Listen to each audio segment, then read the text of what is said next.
White people, check out this video real quick. What the hell? What the hell? What the hell? What the hell? What the hell? This is from South Carolina's game yesterday in Texas. The South Carolina player had just scored a touchdown and was walking through the tunnel when the Texas Ranger intentionally shoulder barges him and his teammate. This video is such a great example of whiteness and control culture for the following three reasons. One, it shows how we as white people get our feelings hurt so easily when black people are just out there performing magic. Two, it shows how willing we are to use any authority we may have to engage in violence when we see black excellence. Three, it demonstrates that when we engage in this violence, we then try to blame the person that we've hurt for causing the violence in the first place. White people, as always, we need to be doing much better. I hope this helps. Every time black people rise, the world pretends not to see this truth. But the reaction from white America, the reaction from white people expose everything. Grand Rising Kings and Queens, welcome back to my YouTube commentary. I am the Kenyan Beast. Again, before I start, let me tell you something. I have a YouTube channel called Neo Africa. Go there and see what's happening in Africa. I'm talking about Africa in that channel, Neo Africa. Now, today I'm diving into something deeper than just a viral clip that we have seen on the first clip. The first clip that I've played for you, it is giving something. We need to learn something from it, because that white man has explained it all. He has said that black excellence is a threat. Black excellence is a threat to the system. Black excellence is a threat to anyone else. Okay? We are talking about a global reaction to black excellence here. How the world, especially white America, they trembles, they panic or lashes out whenever black people win, whenever black people shines. And trust me, the video that I played on the first, it happened in South Carolina tunnel. It's not just a moment, but it is a window, a tiny crack where you see white insecurity, white fragility, where you see the misuse of authority, spiritual jealousy, and deep truth that black excellence reveal white weakness. So before I continue much about the video and we react on that video that I played on the first, I want to play some videos of people reacting on black excellence. And then we'll come back and talk more. White people, check out this video real quick. What the hell? What the hell? What the hell? What the hell? What the hell? This is from South Carolina's game yesterday in Texas. The South Carolina player had just scored a touchdown and was walking through the tunnel when the Texas Ranger intentionally shoulder barges him and his teammate. This video is such a great example of whiteness and control culture for the following three reasons. One, it shows how we as white people get our feelings hurt so easily when black people are just out there performing magic. Two, it shows how willing we are to use any authority we may have to engage in violence when we see black excellence. Three, it demonstrates that when we engage in this violence, we then try to blame the person that we've hurt for causing the violence in the first place. White people, as always, we need to be doing much better. I hope this helps. I'm in these non-toxic groups on Facebook where people live non-toxic lives and we're looking for non-toxic recommendations for the products that we use. And I made a Facebook post, this was a while back, and I was like, I'm looking for black-owned, non-toxic hair product recommendations for my entire family who has various hair types. And my post was just met with so many white women who are like, that's racist. Why are you looking for black owned? I'm telling you, this post got endless comments full of hatred. Like, it just kept coming and coming and coming. We support black businesses to get rid of the racial wealth gap. Like, it's seriously the least that you can do. It's the easiest thing that you can do. So I was like talking with these people in the comments and they're coming at me and they're attacking me. And it brought out a side of me that I'm not proud of. I called them what they were. And basically my entire post got taken down. And so I didn't get any answers. But if this isn't a really good example of how white people don't want black people to succeed, I don't know what is. And so if you have any good recommendations for non-toxic products in general that are black owned, I would love for you to drop them in the comments, because I did get a couple of answers, but the post got taken down so suddenly that I couldn't write them down. And then some that we found that we ended up trying just didn't work out the way that we hoped. We have hair types ranging from 4A to C and hair like mine. But I'm always looking for black owned businesses that I can support in general, and products that are non-toxic are a big plus. Why do white people resent black excellence? Let's talk about it. Not all white people are racist, obviously, but there is a specific subset for whom black excellence seems like a personal affront to them, right? It really bothers them when black people succeed. The 13th Amendment emancipated enslaved black Americans in 1865, and then the Jim Crow laws kind of wrapped up with the passing of the Civil Rights Act in 1964. So if we do the math, that's about 61 years in which black Americans were able to strive for success in any sort of meaningful way without like the constraints of the law pulling them down. 61 years. If we compare that to white Americans who besieged a land already owned and occupied by indigenous Americans, we'll put that around 1620 when, the Mayflower came here, then that gives them about 425 years to establish success in this country. 425 versus 61. If we compare those two fundamentally very different time spans, like, how much did white Americans actually do in all of that time? If we are to compare even the poorest and most underprivileged of white America to black America generally, it is clear that white Americans are born way past the start line, right? By that I mean, by like nature of being white in American society, you do benefit from all sorts of privileges. And like, to be frank, you're not exhausted by the horrible experience of facing racism on a daily basis, right? You do have a ton of privileges. So I imagine existing in this bubble of privilege that you like totally deny, the existence of black people for whom success is like second nature when it comes so easily and so readily, even though you've only had 61 years to achieve it.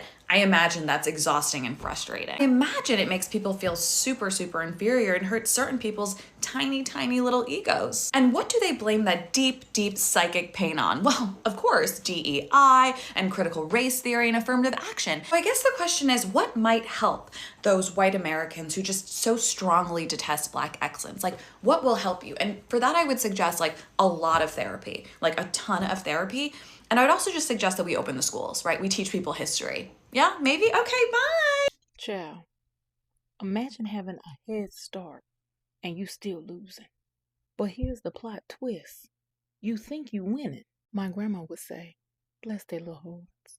Because white supremacy really think it's winning. But baby, they made the people that's going to beat it. Now stick with me. You ever work out with weights on, put on a weighted vest and ran laps? That's what racism did. Put weights on our backs, weights on our ankles for generations. But you know what happens when you work out with weights or a weighted vest? Oh, y'all know. It makes you stronger, skilled, faster, resilient. Baby, the weights didn't break us. They trained us. Baby, they've been sitting back with a 400-year head start, kicking their legs up, thinking mediocre is a trophy. Meanwhile, we've been in the trenches, baby, getting it out the mud, creating, learning, building. And baby, that's why our excellence is a transferable skill. That's why we keep showing up better, smarter, louder. And baby, this ain't just talk. Look at the wealth gap. That's proof right there. The system is stacked.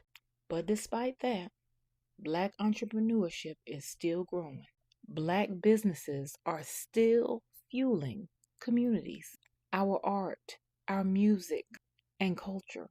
And the world, baby, they still trying to catch up. Child, they rig the rules, they cheat, they rewrite history, and they still losing. Bless their little hearts. You got Karens and Kens watching everything we do like it's a mystery. It ain't no mystery. It's resilience. It's resistance, love, family, community. That's black culture. That's black excellence. So yeah, it looks like we're going to have to keep those vests on for a little longer. Because baby, the race ain't over. But they done messed up. They underestimated us. Big mistake. Black history is the movement. Every day. Happy Black History 365. And I'll see you next time. And I break another glass ceiling. When it's time to renegotiate, I'm at the bottom again. Earlier this year, I came to the conclusion that Black excellence is not going to break any glass ceilings, and it is not going to save us. I thought it was just an influencer marketing thing because I'm a full-time creator, but then I saw Angela Bassett get snubbed at the Oscars for Wakanda Forever. Then I saw La Roche quit fashion because he was at his breaking point with the glass ceilings in that industry. And then I saw the editor of British Vogue step down, which is still unclear what that was about because he had completely changed the face of the magazine and diversified and was getting more buzz than American Vogue, to be honest. And I think Taraji saying this out loud just confirms that this needs to be public conversation because these issues are systemic and there's no way that you can excel your way past gatekeepers and people with privilege locking you out of opportunities that you worked hard for and earned. I don't know what the answer is because, again, this is so systemic. And when you look, especially if you spend any time on LinkedIn or on the About Us page at any of these agencies and Hollywood corporations, you'll see that everybody at the top doesn't look anything like us. And so if I have any suggestion or idea of which way to go, aside from this being public discourse so we can all come together, I think Issa Rae is probably doing the best job at creating those opportunities for herself and extending them to others. Like, I think ownership really is the only way moving forward. But I would love to know what you guys think. And to be honest, I still might write an article about this because it needs to be further explored. All right, good morning, TikTok. I got a question for white America. White America, this is a serious question I got to ask you. Why is it when black people get in a position or earn a position that you feel like you should be given, that you have a problem with it? Why is it that anytime black people get a position that you feel like should be yours or given without the hard work that that same person put in, you feel like America is giving black people too much freedom or making it more, it's not about equality at that point?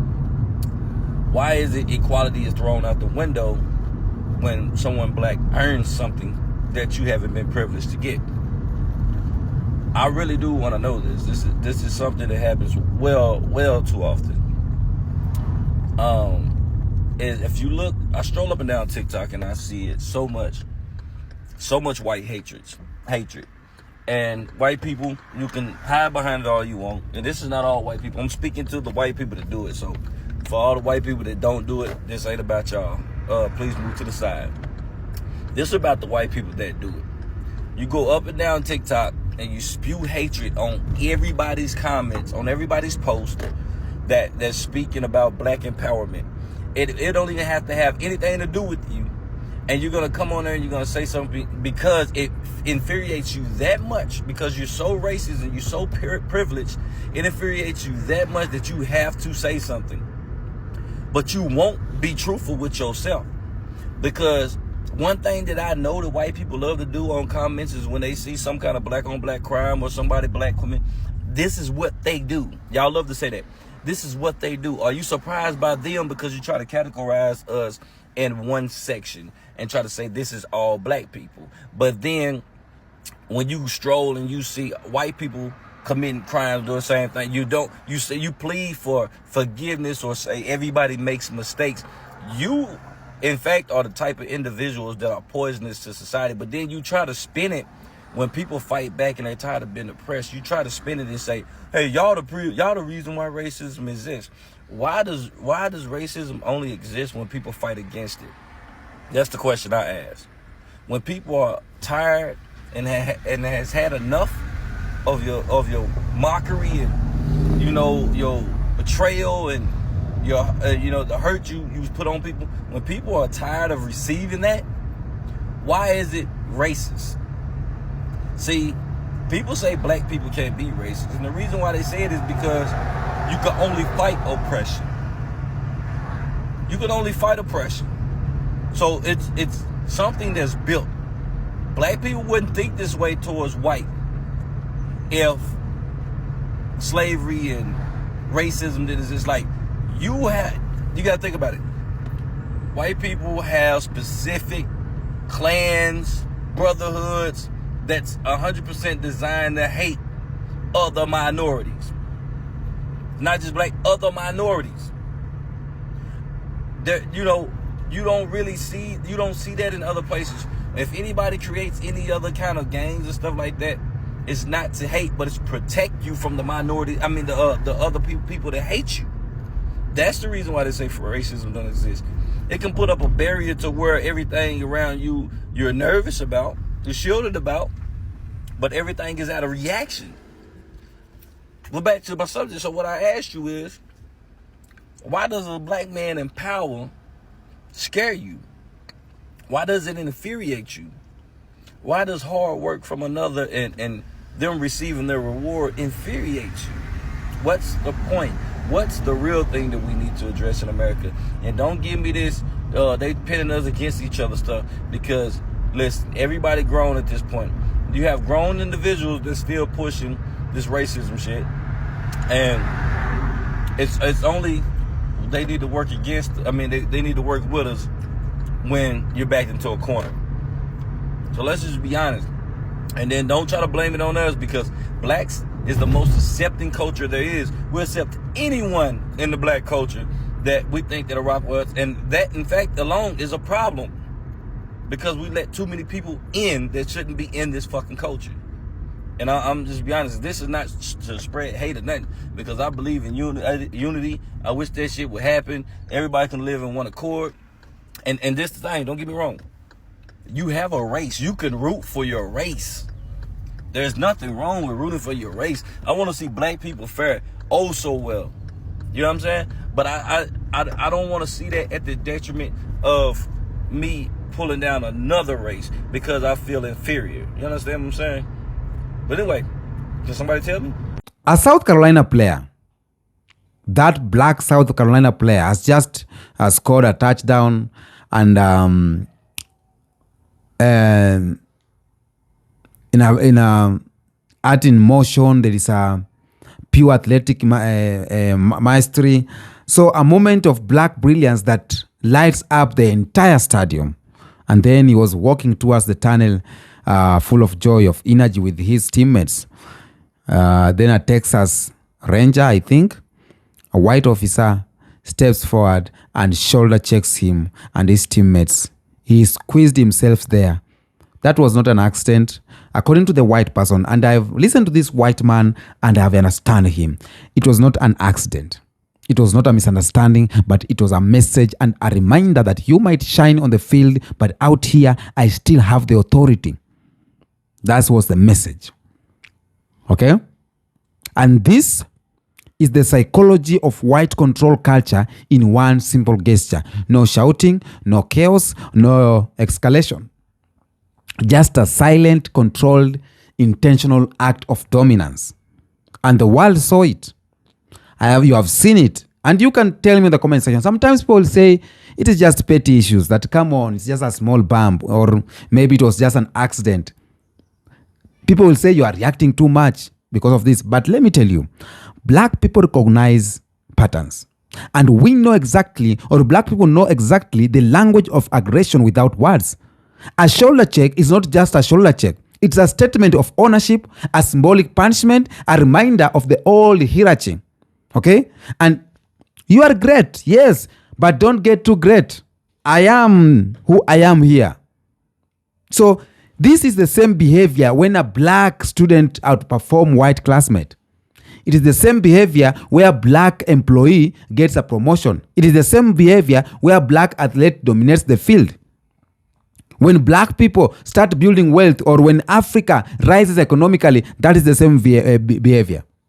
So white insecurity shows up as policing. They shows up as silent aggression, sudden rules, blame the victim narrative, and it happens everywhere.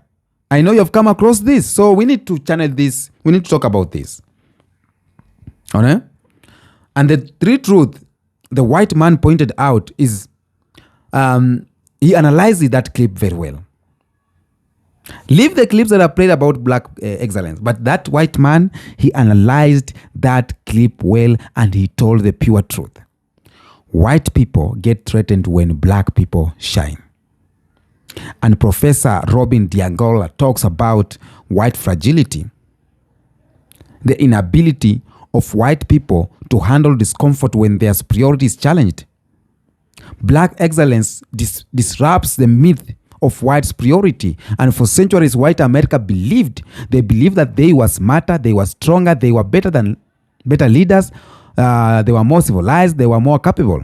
But every time a black person performs at good level, that myth dies, and that hurts their ego so much. White authority often responds with violence when black brilliance appears. For example, this is not new. Let me talk about the Jesus Owens embarrassed Hitler and was targeted. Muhammad Ali dominated, he was punished. Well, let's talk about Serena Williams dominated tennis, but he was demonized. When you talk about black kids that are performing in schools, behaviors issues, they are being called behavior issue. So black excellence is equals to white aggression. So it's a circle. Okay? They blame the victim. And this is the same tactic slavery used. Same tactic Jim Crow used. Same tactic police use today. Hurt a black person, accuse them of being the threat. It is psychological warfare. Okay? White control culture comes from a deep-rooted fear.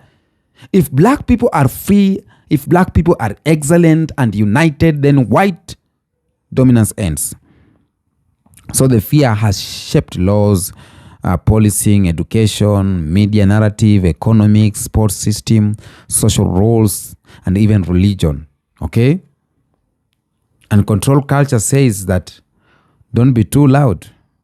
Don't celebrate too much, Don't question authority. That's how they control things. Don't have too much pride. Because black joy itself is considered rebellious and black confidence is seen as dangerous. Black power is seen as a threat. Now, for example, sports is the one arena where black people can legally dominate. But even there, the system still tries to control black athletes. Yeah. Even in football, you can see. Just think of the NBA's dress code targeting hip-hop culture. The NFL punishing end zone celebration. Think about college football expecting obedience or white coaches acting like plantation overseers. Okay? Black greatness is allowed, but only when it entertains white crowds. Once it threatens white authority, it gets demonized. That's the reality. And there's a spiritual dimension here. The black excellence is a threat to demons. Here is the part white America hates. Black excellence is a divine thing. It is not just talent or ability or skill, but it is ancestral, it is spiritual, it is powerful. And when a black person shines, it activates something ancient. It activates a frequency, a glow, a presence that carries the weight of generations. And white supremacy has no spiritual root. No. It is just built on fear, jealousy, insecurity, lies, theft, and etc. Manipulation, all those. But black excellence is built on resilience, brilliance, soul, rhythm, creativity, genius, and God's given gift. And that's why some white people react violently, because spiritual inferiority cannot stand the presence of spiritual excellence. Okay? Even if they don't know why, the spirit reacts or the ego reacts. So this is what I call a psychology of white insecurity. Let me break that down. Dr. Joy DeGruy speaks about white internalized superiority and externalized fear. How? When black people are oppressed, white people feel safe. When black people are equal, white people feel threatened. When black people excel, white people feel inferior. When black people unite, white people feel fear. When black people dominate, white people feel rage. And this is why a simple touchdown triggers just something in the psyche. It is symbolic. Let's not pretend that we don't know this. Because excellence is power. And power reveals truth. Okay? Now, We have a global connection of Black Americans and Africans, and here is something powerful. The reaction white America has to Black excellence is the same reaction Europe has to African excellence. When Africa rises, France panics. When Africa rises, Western media spread fear. When Africa rises, leaders get attacked, the AU complains, IMF pressured, sanctions get applied. Why? Because Black power everywhere in the world threatens the global white order. Okay? Black Americans scoring touchdown, dominating businesses, creating culture, African rising in mining, in politics, economics, innovation. These are the same energy and the same threat, the same fear. And the reaction is always the same. The reaction is, how dare Black people become powerful without us controlling them? So that's what it is. And the deeper truth is that they don't hate Black people. They hate the truth Black people reveal. Okay? It's just about exposure. Black excellence reveals that white insecurity, white mediocrity, white fragility, and etc. Okay? But Black people should do this. We should celebrate Black excellence louder. Do not fear, do not back down. Build Black unity global, protect Black mental health, support Black economics, build independence platform, teach Black history, and etc. Because Black excellence is not just a skill, it is prophecy. It is destiny. It is a manifestation of people rising from every chain, every lie, every sabotage. Let's meet on the next episode. Don't forget that the captions are in Swahili and I have a YouTube channel called Neo Africa. You must check it. Peace out.